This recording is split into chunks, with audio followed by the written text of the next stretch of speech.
Good. Good day, everybody. Welcome to Dave TV for the 6th of November one day post-election day. Look at that. There we go. In the Bezos Post, we have Terry McAuliffe wins in Virginia. And if you look there, it's like the whole state went for McAuliffe except for this little teeny tiny part where all the people live up here in Northern Virginia. For now, it looks like for maybe the foreseeable future, we're going to have Northern Virginia determining what the rest of Virginia does. That's going to be fun. All right, how y'all doing, everybody? Yeah, pretty good day for the elections yesterday. I'm gonna do kind of a post-election process here on Dave TV and a few of my commentaries about media coverage and all that. But first, let's start with WMAL. I think WMAL should their morning show and their late morning show. Chris Plant there and Larry O'Connor and Brian Wilson should all resign. I think they should just say, "Look, we failed. We spent the last 2 or 3 months nonstop talking about how awful Obama is and how wonderful Cuccinelli is, and we had Cuccinelli on, and we had all the Republican candidates on, and we didn't have any Democrats on, or at least the major ones, because they wouldn't come on the station." Yeah, why? Because they're going to get crucified, and they, as WMAL does all the time, the electorate just goes completely the opposite. WMAL isn't just a Republican station anymore. It's a Tea Party station. They should change their call letters to WTEA. And we're the voice of the Tea Party in the Washington area. I just go with that because that's what the station is. And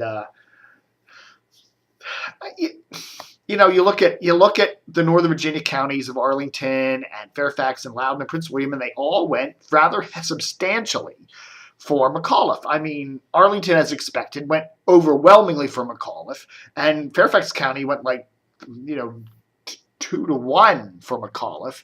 And this is core WMAL service area, and basically what it means is that WMAL just doesn't matter. It's entertaining. Yeah, I mean, crazy, masochistic liberals like me enjoy listening to them because listening to these idiots just reinforces my own belief that I'm right. I am like that. I don't enjoy listening to people that tell me the same thing I believe in because I don't find that invigorating. But when I listen to these idiots who are really idiots on WMAL and they make me angry and I'm like, but there's something about me that enjoys being tortured like that. Duh. I don't know. So anyhow, it's just a telling thing. I have to say, WTOP, all news or whatever, they beat the crap out of WMAL over and over again in this past election cycle. Last night, for example, I'm listening at about 10 o'clock. I don't listen to the radio in the evening much. Sorry, Don Geronimo. Sorry about that. But I was getting ready for bed around 10:30, and I put the radio on, and I flip over to WMAL thinking they were touting their election coverage and all that, and they got Steve Malzberg. I guess he's here. Is he up in New York? I don't know. Just doing a call-in show. That was all it was. You know what? It was just callers, and they were all mad and angry because they all love Cuccinelli. That was their post-election coverage that I heard. And over on TOP, they were actually doing real coverage. And so then a few minutes later, here comes Cuccinelli, who's the darling of WTOP, and he's doing his concession speech. And WTOP is carrying it live. And I just said, I wonder what MAL's doing. So I flip over to MAL, and they're running a bunch of Larry O'Connor testimonial ads, for hair loss. That's what this was live during Cuccinelli's concession speech. That's the quality of coverage that WMAL provided. I'm telling you. Even if you were a Cuccinelli supporter, you would have said WTOP did a better job of it. Washington Post, I thought, did a pretty good job. They had that refresh page every WashingtonPost.com last night, and it was pretty good. But I did notice that a number of the cable networks, including Fox and MSNBC, called the race considerably before the Post did. So, yeah, but I remember that in the presidential race last year. Everybody was calling and the Post was kind of dead last. They want to be careful and whatever, but that's fine, But, it's kind of creepy when you see these election returns in Virginia. And I noticed this year after year because the downstate conservative areas often report well before the liberal Northern Virginia and urban areas do. So you're starting to watch at like 7 or 8 o'clock, and Cuccinelli's got a pretty big lead, 51, 52%. McAuliffe's 40 or something, and you go on Drudge, and dippy little Drudge there is doing the same thing. He's running the raw vote totals, and Cuccinelli has got a considerable lead. And you say to yourself, I've lived in Virginia for 40 years, and I know how it goes. And for some reason, the liberal areas in Northern Virginia always report last. Just sit tight. And as you're watching through the evening, those totals are starting to change, and Cuccinelli's lead declines, and McAuliffe starts catching up. And at about 10 o'clock, 9:30, quarter of 10, all of a sudden, boop, he pops over because, Northern Virginia, those massive amounts of votes from Northern Virginia come in. Northern Virginia, it's interesting. You look at Fairfax County, and I've said this many times before, Fairfax County has over 1 million people. Fairfax County in Northern Virginia is bigger, has more people living in it than the District of Columbia. D.C. has about, close to 600,000. Fairfax County alone, and I'm not talking about the other jurisdictions in Northern Virginia like Arlington, Loudoun, and Prince William and whatever. Fairfax County alone has almost double the population of the District of Columbia. Fairfax County alone has more people than live in the entire Richmond metro area.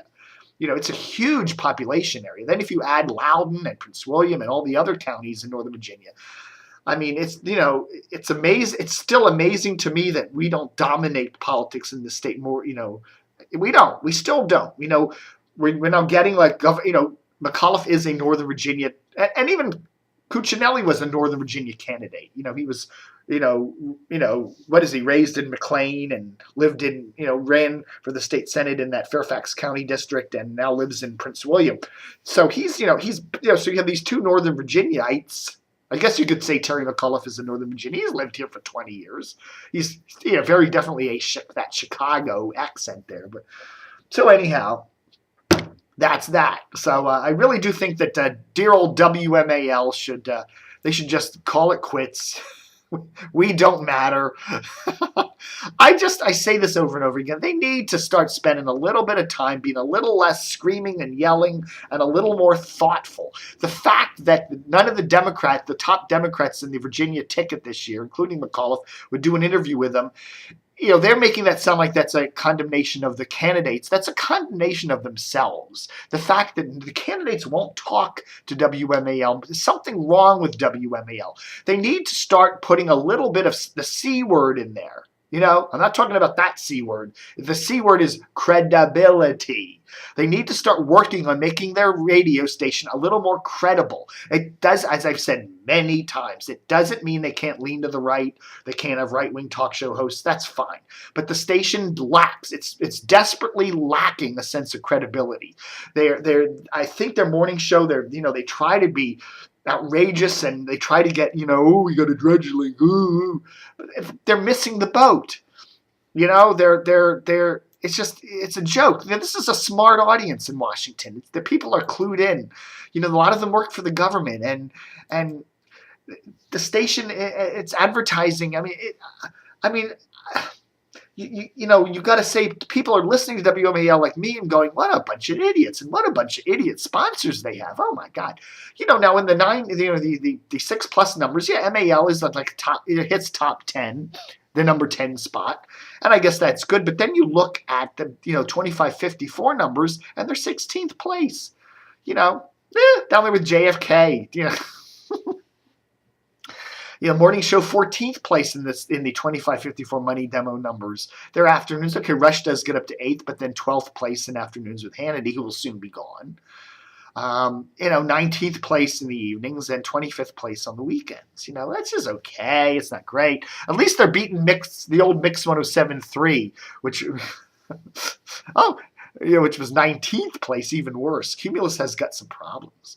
But anyhow, I don't know. I just say it over and over again. They need to tone down the rhetoric. They need to tone down the hysterics, and they need to get a little more of a balance on the show. They need to bring Brian and Larry and wheel them. If they're not getting fired already, they should calm them down. It's sad to see Brian Wilson. I'm constantly bemused by this guy. Here's a guy who, he started out as a TV reporter on Channel 5 for many years. Many years he was a reporter on Channel 5, and he covered whatever. I guess he covered Marion Barry's foibles, and he covered fires and whatever. And then he moves to Fox News. And, he's a straight, I guess he's always been a conservative, and I guess you could always tell that in his reporting. But, he's seemed to be a fairly middle-of-the-road decent journalist over there. And then he comes over, and I don't know what happened with Fox and how he left there and all that. We heard lots of rumors about his temper and all that. But anyhow, he now ends up working at WMAL, and he spends a lot of his time being a pitch man. He's selling products, and then he does these kind of just raging with Larry O'Connor, just kind of this raging stuff. And you're kind of going, Brian, you're falling so far in your career. It's kind of sad to see this. You should be a moderating voice of wisdom. That doesn't mean you can't be a conservative, but you've got, this history there. Larry's an idiot. Larry's a dingbat. I don't know him, but, we reel it in and start going for that C word, CREDIBIL. Credibility is what you need to do over there, I'll tell you. Wow. Oh, I don't know, man. I love radio. Isn't it fun? I guess the post coverage was pretty good. I don't know. What are you going to do? An interesting thing with the Republican Party, though, now with Cuccinelli losing, and now you got Chris Christie won a big one. The big governor up there in New Jersey won a big one with 60-some%. Christie is a liberal Republican. Christie is like Mitt Romney. Christie is Mitt Romney too. Christie is a liberal Republican from a northeastern liberal state. Okay? Chris Christie is going to run for president in 2016, and he may even get the nomination. But he's going to be Mitt Romney too, because he's going to have to tact to the right in order to get the Republican nomination. And that means kiss the butt of the Tea Partiers, like Mitt Romney tried to do. And when these liberal Republicans from the Northeast do that, they come across as fools. Okay, so either that's going to happen, or the Republican Party is going to put, Cruz and Palin on a ticket, or Cruz and Cuccinelli, and they're going to go flaming down with a far right-wing ticket like they did in Virginia. So I see disaster for the Republican Party with either Chris Christie or Christie Cruz or whatever. It's all going to be a big mess, divided party, and it's going to pave the way for our first female president, Hillary Clinton. Like it or not, that's what I see. And you can listen to MAL today, and you can listen to them all. Them, whoa, how wonderful! Cuccinelli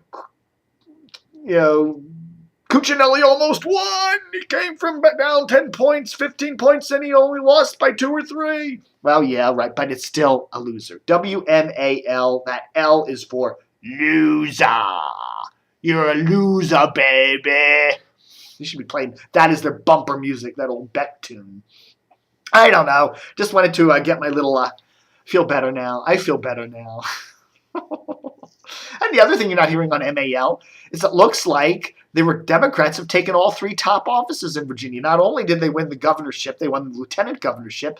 And okay, the attorney general is right down to the end, but still, it's close. But still, the Democrat has a slight 500-600 point lead, and that could very well hold up in a recount. So the Democrats, I can't remember. It's been a while since the Democrats have had all 3 top offices. In Virginia, you elect them all separately, so you can very often have a Democratic lieutenant governor, Republican governor, and whatever.